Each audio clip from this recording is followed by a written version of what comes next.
Assalamualaikum warahmatullahi wabarakatuh. Halo sobat setia fakta kehidupan. Tidak lupa kami sampaikan salam sehat, salam sejahtera. Semoga tercurah segala bentuk kebaikan dan juga kita semua dalam lindungannya. Seperti biasa, kita akan berbagi kisah dari yang unik, menarik sampai bikin nangis. Mari kita simak kisahnya.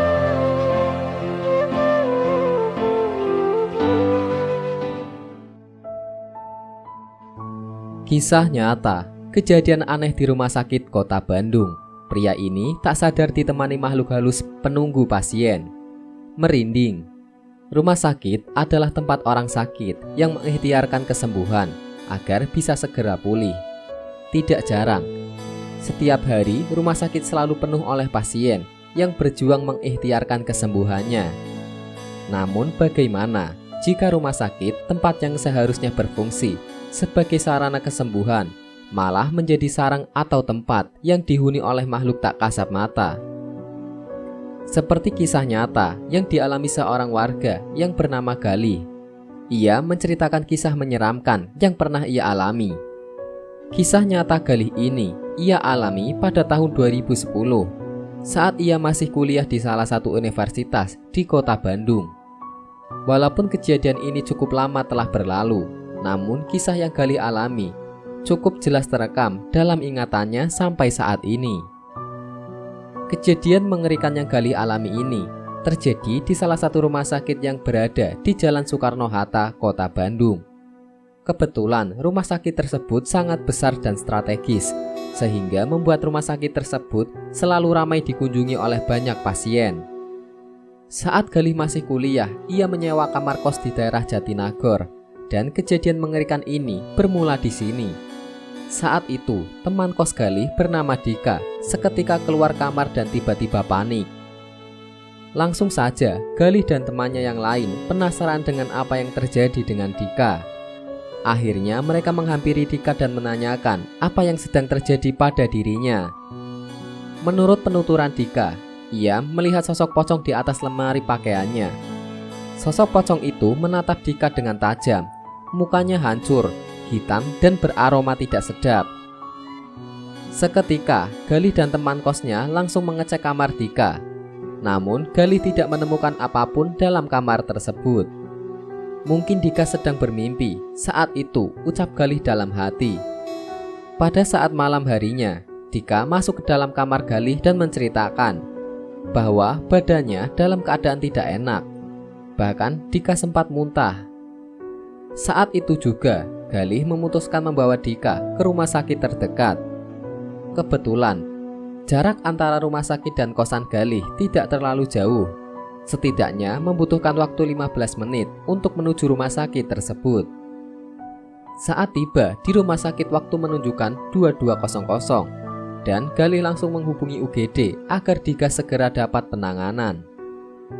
Setelah Dika ditangani oleh dokter, Galih menyadari bahwa keadaan rumah sakit saat itu tampak beda sekali jika dibedakan dengan saat mereka datang pada waktu siang hari. Galih saat itu menunggu di ruang UGD dan sesekali melihat pasien yang lewat. Ada yang meninggal hingga pasien yang datang dengan kondisi fisik yang kurang baik. Selama kurang lebih 2 jam ditindak, dokter saat itu menyarankan agar Dika dirawat di rumah sakit selama beberapa hari. Karena Dika harus mendapatkan perawatan lanjutan. Dan menurut penuturan dokter, Dika mengalami usus buntu dan harus segera dioperasi. Mendengar hal tersebut, Galih langsung menghubungi keluarga Dika. Dan keluarga Dika saat itu meminta agar Dika mendapatkan kamar VIP atau satu kamar untuk satu orang saja. Namun sayang, saat itu yang tersisa hanya kamar biasa dengan jumlah pasien maksimal 2 orang. Dari ruangan UGD menuju kamar rawat inap yang ada di lantai 3, Galih merasakan hawa yang aneh dan kurang enak menghampirinya. Hingga akhirnya, Galih sampai di kamar yang terletak di lantai 3 tersebut. Saat itu, kamar tersebut sudah ada pasien seorang kakek-kakek yang ditemani oleh 2 orang, yang mungkin saja anak kakek tersebut. Galih langsung membereskan perlengkapan Dika. Dan setelah semuanya beres, Galih menuju balkon untuk menghirup udara segar. "Nak, kamu mau rokok?" Salah satu anak kakek tersebut menyapa dan menawarkan rokok pada Galih itu. Galih saat itu menolak rokok tersebut karena ia bukan seorang perokok. Kemudian setelah berkenalan, anak dari kakek tersebut bernama Dadan. Akhirnya, Galih terlibat obrolan cukup lama dengan Dadan. Diketahui, Dadan sudah hampir 2 minggu menemani kakek tersebut di rumah sakit. Karena penasaran, Galih menanyakan mengenai sakit yang diderita oleh kakek tersebut. Akhirnya, Galih memutuskan untuk kembali ke dalam kamar. Dalam kamar tempat Dika dirawat, kamarnya disekat.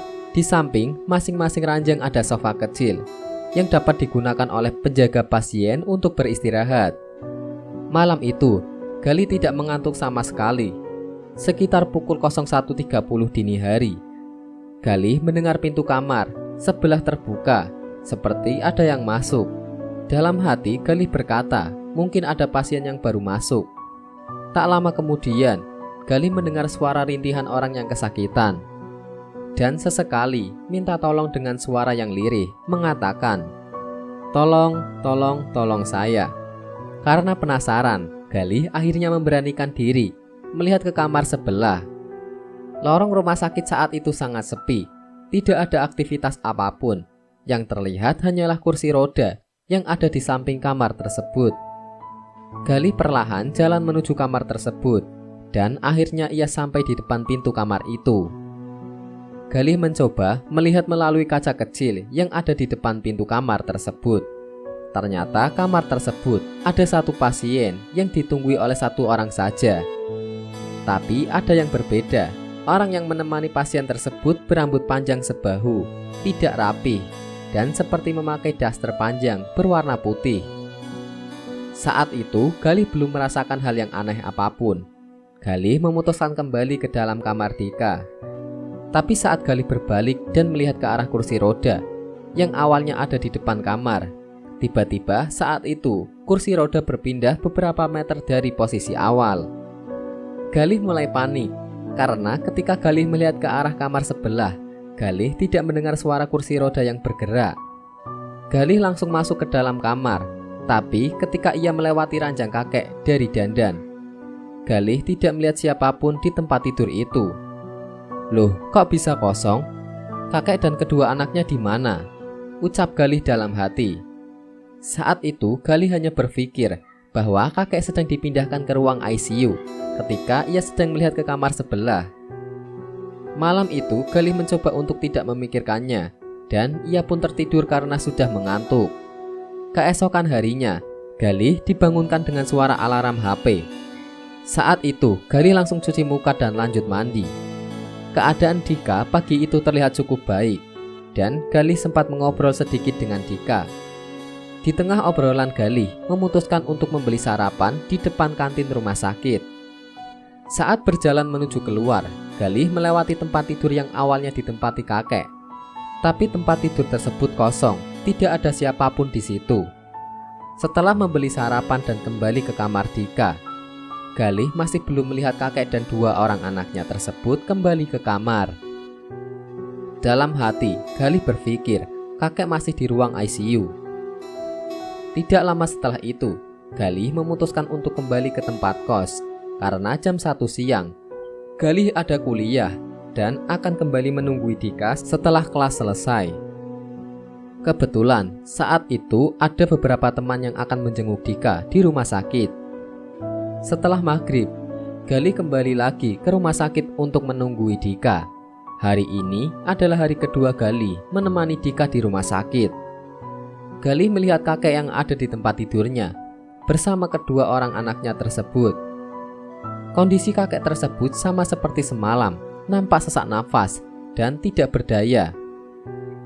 Ditambah saat melihat kedua anak kakek tersebut, Galih melihat muka mereka pucat. Sekitar jam 22.00, teman-teman kos pamit pulang karena kebetulan mereka ada kelas pagi saat itu. Sementara Galih lanjut menginap untuk menunggu Dika. Seperti biasa, ketika semua sudah kondusif, Galih pergi ke balkon kamar kembali untuk sekedar melihat pemandangan di sekitar. Lalu Dandan kembali datang menghampiri Galih dengan pakaian yang sama seperti kemarin. Dalam hati, mungkin Dandan kehabisan baju sehingga memakai baju yang sama hari itu. Tapi anehnya, ketika Dandan datang dia menyapa Galih sama persis seperti semalam. Dandan menyapa dengan menawari rokok. Katanya sama persis, tidak ada yang berbeda. Galih tidak memperdulikannya. Ia kembali mengobrol dengan Dandan. Namun anehnya, obrolan Galih dan Dandan juga sama persis seperti saat kemarin, waktu pertama kali bertemu. Galih sempat berpikir, mungkin saat itu ia sedang berhalu atau kehilangan fokus. Dan Dandan pamit ke kamar lagi dengan kata yang sama. Jangan tidur terlalu malam di sini. Dengan ditemani secangkir kopi hitam, Galih melihat pemandangan sekitar balkon. Sekitar jam 12 malam, dari kamar sebelah Galih seperti mendengar suara seseorang. Di situ Galih mencoba memfokuskan pendengaran, dan dari kamar sebelah Galih mendengar suara yang lirih dan jelas seperti suara hi hi. Sontak suara tersebut membuat bulu kuduk Galih merinding. Seketika saat itu Galih langsung panik dan merasa takut. Perlahan Galih mulai memfokuskan kembali pendengarannya. Dan dalam hati, Galih berkata, mungkin ia salah mendengar saat itu. Beberapa saat kemudian, terdengar kembali suara tersebut. Hi, hi, hi. Namun, Galih saat itu tidak mau larut dalam ketakutan. Kemudian, Galih memutuskan mendekat ke arah balkon kamar sebelah. Dengan perasaan cemas dan tetap berhati-hati, perlahan Galih melangkahkan kaki mendekati balkon kamar sebelah. Balkon kamar sebelah hanya berjarak 1-2 meter dari tempat Galih. Ia dapat melihat kondisi kamar sebelah melalui jendela. Kamar sebelah nampak kosong, tidak ada pasien yang sedang dirawat inap. Lalu karena masih penasaran, Galih cek pintu kamar tersebut yang kebetulan sedikit terbuka. Tirainya seolah-olah bergerak karena tertiup oleh angin. Nampak jelas tidak ada seorang pun di kamar tersebut. Syukurlah gak ada siapa-siapa. Mungkin tadi aku salah dengar, ucap Galih dalam hati. Sejurus kemudian, ketika pandangan Galih menatap kembali ke arah jendela kamar tersebut, Galih melihat ada sosok bayangan, seperti bayangan seorang wanita. Perawakannya tidak terlalu tinggi, dan sosok tersebut berada di belakang tirai. Dan bayangan tersebut hanya diam dan tidak bergerak sama sekali. Hanya terlihat rambutnya saja yang berkibas karena tertiup angin. Galih mencoba mendekati dan memfokuskan pandangan matanya. Dan ketika angin meniup tirai, terlihat jelas wanita tua sedang berdiri menatap ke arah Galih. Wajahnya nampak pucat, rambutnya terurai panjang dan berwarna putih, serta wanita tua tersebut memakai kemben. Lalu kelopak matanya hitam, sedang menatap tajam ke arah Galih. Saat itu, Galih benar-benar kaget. Hampir saja, Galih terjatuh pada tepi batas balkon. Kemudian, saat itu juga, Galih langsung kembali ke kamar dengan perasaan takut dan campur aduk. Malam itu, kamar ditempati oleh Dika terasa berbeda. Galih tidak pernah merasakan perasaan takut seperti itu. Napas Galih tidak beraturan, serta keringat dingin bercucuran. Galih yang saat itu berusaha mengontrol diri dengan mengatur nafas dan berdoa. Lalu beberapa saat setelah Galih tenang, ia kembali mendengar suara lirih. Galih, tolong saya, tolong. Seketika, bulu kuduk Galih menjadi berdiri. Ia merinding ketakutan. Kurang lebih 3 kali kalimat tersebut ia dengar dengan jelas. Dalam hati, Galih bertanya, siapa orang yang meminta tolong kepadanya dan dari mana? Orang tersebut tahu namanya. Dan saat itu juga, Galih keluar dari kamar dan berlari sejauh-jauhnya dari kamar tersebut. Saat itu, Galih memutuskan untuk tidak tidur. Kemudian ia mendatangi titik ramai, tepatnya di ruangan resepsionis. Lalu para suster yang jaga melihat Galih dengan tatapan yang sangat aneh. Galih tidak berkata banyak. Kemudian ia memperhatikan sekitar. Kemudian ia melihat tempat jaga perawat yang berada di pojok lorong rumah sakit yang dekat dengan lift. Di situ, Galih merasa sedikit lebih nyaman. Jadi posisi ruang jaga tersebut paling pojok dan kamar Dika ada di sebelah kanan. Mungkin jarak antara ruang jaga tersebut sekitar 20 meter. Di situ Galih duduk, namun pandangannya tetap tertuju ke arah kanan, yaitu kamar yang sebelah tadi. Galih melihat ada nenek tua. Saat di ruang tunggu perawat, Galih sempat tertidur sejenak dan terbangun karena suara pintu lift yang terbuka. Galih pikir saat itu ada orang keluar dari lift, tapi saat itu tidak ada seseorang yang keluar dari lift. Sesaat kemudian, pintu lift kembali tertutup, dan beberapa saat setelahnya, terdengar kembali suara pintu lift yang terbuka. Namun sama seperti tadi, tidak ada seseorang yang keluar dari lift tersebut. Aneh memang, tidak ada yang masuk akal, sama sekali, ucap Galih dalam hati. Tidak lama setelah itu, terdengar suara azan subuh. Galih yang masih terjaga saat itu, memberanikan diri untuk turun ke lobi untuk menunaikan ibadah sholat subuh. Akhirnya, di hari ketiga, Galih memutuskan untuk rehat sejenak di kos dan tidak menjaga Dika. Kemudian di hari keempat, Galih kembali ke rumah sakit lagi.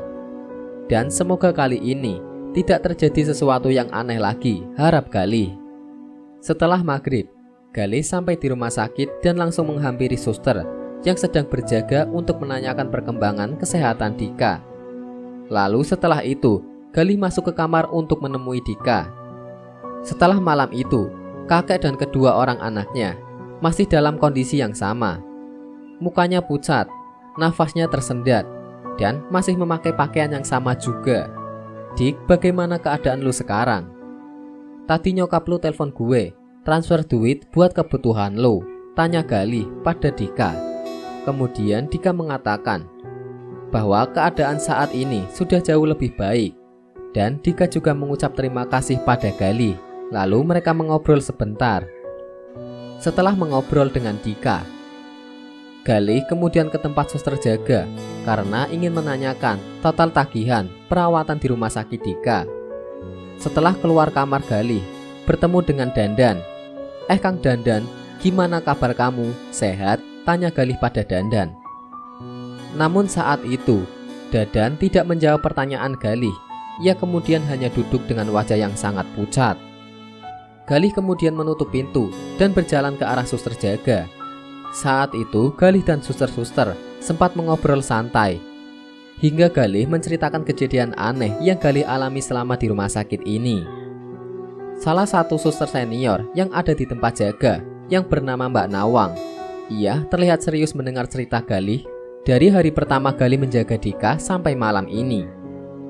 Mbak, di sini itu serem amat ya? Tanya Galih pada Mbak Nawang. Mbak Nawang tidak membalas ucapan Galih dan hanya melontarkan senyuman pada Galih. Lalu Galih menanyakan tentang kakek yang satu kamar dengan Dika kepada Mbak Nawang.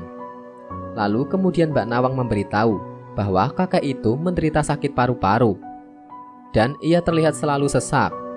Iya Mbak, tadi saya juga lihat si kakek masih sesak dan anaknya juga kelihatan murung banget. Terus yang saya herankan, kalau siang saya tidak melihat mereka, pindah ke ruang ICU atau gimana? Tanya Galih pada Mbak Nawang.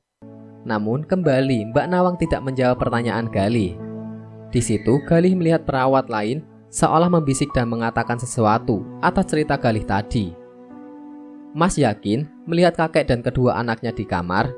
Iya Mbak, barusan kan saya dari kamar dan melihat mereka ada kok, jawab Galih.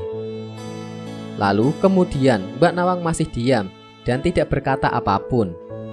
Mas, saya mau kasih tahu tapi jangan kaget ya, ucap Mbak Nawang. Akhirnya Mbak Nawang buka suara dan rasa penasaran Galih akan terjawab. Menurut penuturan Mbak Nawang, kakek yang sekamar dengan Dika telah meninggal 2 hari sebelum Dika sebelum masuk rumah sakit tersebut. Dengan perasaan yang terkejut, Galih merasa tidak percaya dengan apa yang dikatakan Mbak Nawang. Bagaimana bisa? Sedangkan selama Galih menunggu Dika, di setiap malam Galih selalu melihat sosok kakek dan kedua anaknya tersebut. Dan tadi juga sebelum menghampiri suster, Galih masih melihat kakek tersebut masih ada. Mbak Nawang kemudian memberikan bukti yang menunjukkan bahwa kakek tersebut sudah meninggal beberapa hari yang lalu. Kemudian, Galih masih penasaran dengan siapa dandan yang menunggui kakek tersebut. Sesaat kemudian, Mbak Nawang melanjutkan ceritanya. Lalu Mbak Nawang menceritakan bahwa kedua anak kakek tersebut tidak lama setelah kakek meninggal, mereka bunuh diri loncat dari balkon. Saat itu juga, Galih seakan merasa apa yang dialaminya sangat mengerikan. Selama ini ia berpikir yang sering mengajak ngobrol Galih di balkon adalah manusia, namun ternyata hantu. Kemudian Galih kembali bertanya kepada Mbak Nawang tentang kamar sebelah. Karena setiap malam Galih selalu mendengar suara aneh dan nenek-nenek dengan muka yang suram yang berdiri di belakang tirai. Lalu Mbak Nawang menceritakan bahwa kamar tersebut kosong, tidak ada pasien yang dirawat inap di kamar tersebut. Namun beberapa bulan yang lalu memang ada pasien yang dirawat di kamar itu, tapi kemudian meninggal. Dulu pasien tersebut, menurut penuturan Mbak Nawang, dijaga oleh ibunya yang sudah sepuh. Dan setelah anaknya meninggal, ibu tersebut langsung drop dan dirawat juga di kamar itu. Tapi tidak lama kemudian ibu tersebut meninggal dunia.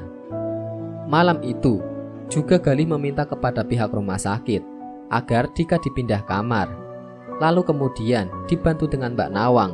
Akhirnya Dika mendapatkan sebuah kamar yang berada di lantai 2. Pada saat itu juga Galih langsung membereskan perlengkapan di kamar lama Dika dan memberitahukan kepada Dika bahwa akan pindah kamar.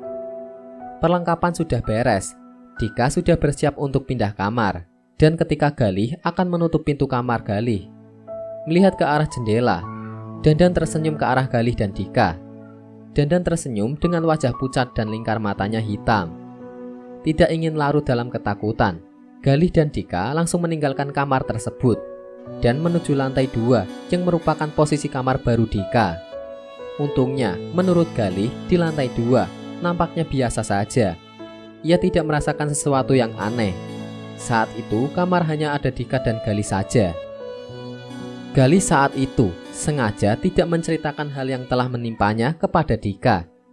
Hingga hari ini, sampai Dika sudah meninggal dunia, cerita yang dialami Galih. Dan sehari setelah Dika meninggal dunia, Galih memimpikan Dika. Ia bermimpi bertemu dengan Dika. Dalam mimpinya, wajah Dika nampak murung dan pucat. Galih bertanya, kenapa dan apa yang terjadi kepada Dika dalam mimpinya tersebut. Tapi saat itu, Dika tidak menjawab pertanyaan Galih. Kemudian beberapa hari setelah mimpi tersebut, Galih kembali memimpikan Dika lagi. Dalam mimpi kali ini, Dika terlihat sedikit lebih ceria dan wajahnya tidak terlihat murung. Dan Galih berharap semoga itu pertanda baik dan semoga Dika tenang di alam sana. Wallahu a'lam bishawab.